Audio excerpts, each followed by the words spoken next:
Hello students, welcome to my channel. आज की class में हम करेंगे आगे के एमसीक्यूज ऑन एंटीबॉडी जनरेशन, जो कि ये रहेगा नेचुरल वे कैसे हमारी बॉडी में कैसे एंटीबॉडी जनरेट होती है। तो इसका ये लास्ट पोर्शन है। उसके बाद हम पढ़ेंगे इम्यून टेक्निक्स के जो एंटीबॉडी जनरेशन है वो प्रोसेस। इसका first question, which receptor on B cells recognizes antigen. जो बी सेल है उनके ऊपर कौन सा जो रिसेप्टर होता है जो एंटीजन को रिकॉग्नाइज करता है। Option A TCR, option B BCR, option C MHC1, option D MHC2। Correct one is BCR, B cells receptor. तो ये बहुत इजी है, याद रखना। Next, which antibody is the first to response during a primary immune response। कौन सी antibody है जो first response देती है जब प्राइमरी इम्यून रेस्पॉन्स होता है। सबसे पहले रेस्पॉन्ड कौन सी इम्यून एंटीबॉडी करती है। Option A IgA, option B IgM, option C IgG, option D IgE। Correct one is IgM। Next, which process allows B cells to produce antibodies of different classes। कौन सा process है जो allow करता है B cell के different class की जो antibodies है वो बनाने के लिए। Option A clonal selection, option B class switching, option C negative selection, option D somatic recombination. Correct one is class switching. जब अलग अलग क्लास का बना रहे तो ऑब्वियसली क्लास में स्विच होएगा, तब बन जाएंगे वो अलग अलग क्लास के एंटीबॉडीज।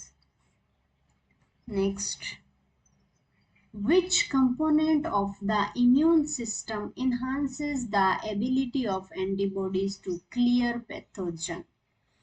कौन सा कंपोनेंट है जो इम्यून सिस्टम को इनहांस करता है और बढ़ावा देता है उसको, किसके लिए, उसकी एबिलिटी को, जो एंटीबॉडी है वो पैथोजन को क्लियर कर पाए। तो उसमें एनहांसमेंट कौन दिखाता है। Option A complement system, option B cytokines, option C T cells, option D macrophages. Correct one is complement system. जो कॉम्प्लीमेंट सिस्टम है ना, जिसमें कैस्केड चलता है, एक सीरीज वाइज एक्टिवेशन चलता है, उससे है ना जो इम्यून रेस्पॉन्स है या इम्यून सिस्टम है वो बहुत ज्यादा स्ट्रांग हो जाता है।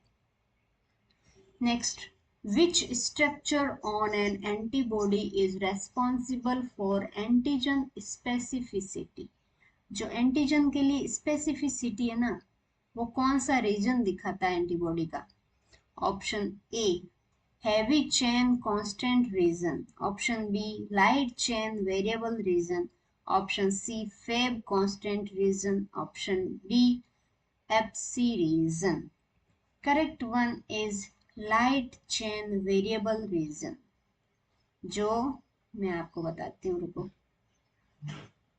जो ये एंटीबॉडी है ना, इसमें लाइट चेन कौन सा, ये वाला है लाइट चेन, और ये वाले है heavy chain.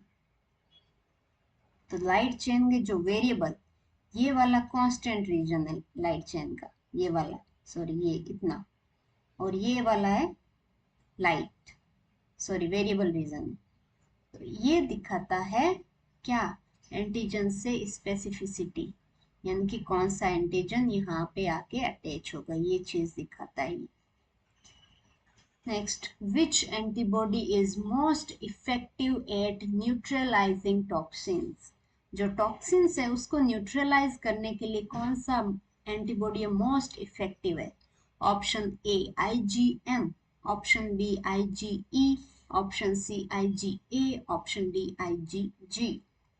Correct one is IgG is the most effective during toxin neutralizations.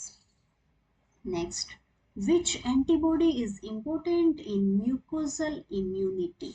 ये क्वेश्चन आया है इससे पहले भी, तो आपको इसका आंसर याद होगा। Option A IgM, option B IgD, option C IgA, option D IgG. Correct one is IgA, A for mucosal. Next, the diversity of antibodies is primarily generated by which process? Diversity, antibody के अंदर जो diversity है वो produce करने का जो process है उसको क्या बोलेंगे? Option A complement activation, option B VDJ recombination, option C phagocytosis, option D antigen presentation.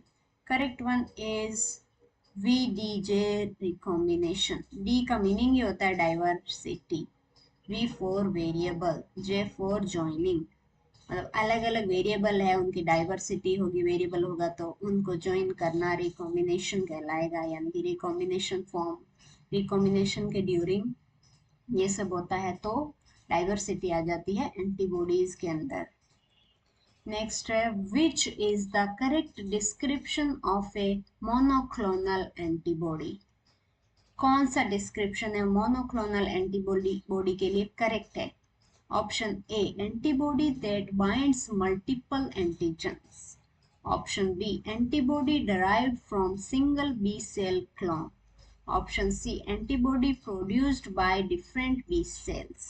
And option D antibody that binds to multiple epitopes. Correct one is B. इसमें बोल रहा है ना मल्टीपल एंटीजेंस और मल्टीपल इपिटोप, ये तो same ही हो गया, तो ये तो दोनों ही गलत हो गए, है ना. तो इसमें क्या होगा? सिंगल, क्योंकि मोनो का मतलब होता है सिंगल, तो जिस ऑप्शन में सिंगल आ रहा है वही करेक्ट है. तो यहाँ पे यदि मल्टी की जगह आता सिंगल एंटीजन से बाइंड करता और ये ऑप्शन नहीं होता तो ये करेक्ट होता, या यहाँ पे जो सिंगल इपिटोप से बाइंड करने का ऑप्शन होता तो वो करेक्ट होता. तो मोनोक्लोनल मीन्स कि एक ही एंटीजन से या एक ही जगह पे वो अटैच हो सकता है, उसको बोलेंगे मोनोक्लोनल एंटीबॉडी. जो कहाँ से ड्राइव होता है, कहाँ से बनता है? वो बनता है एक सिंगल बी सेल क्लोन से, एक ही टाइप की, मतलब एक ही बी सेल है उसके क्लोन से बनता है. यदि डिफरेंट बी सेल की बहुत सारे क्लोन मिलके बना रहे हैं तो वो अलग एंटीबॉडी बनेगी. Next, which of the following antibodies can be fixed complement. इसमें से कौन सा एंटीबॉडी है जो कॉम्प्लीमेंट जो प्रोसेस है उसमें, मतलब उसका फिक्सेशन में हेल्प करता है? Option A IgG and IgM, option B IgA and IgE, option C IgD and IgE, option D IgM and IgA. Correct one is IgG and IgM. M और G है वो इसमें पार्टिसिपेट करते हैं fixation of complement. Okay, thank you so much for watching this video. ये जो natural way में antibody generation का टॉपिक था ये अभी कंप्लीट हो गया है. इससे आगे वाली क्लास में हम क्या करेंगे, जो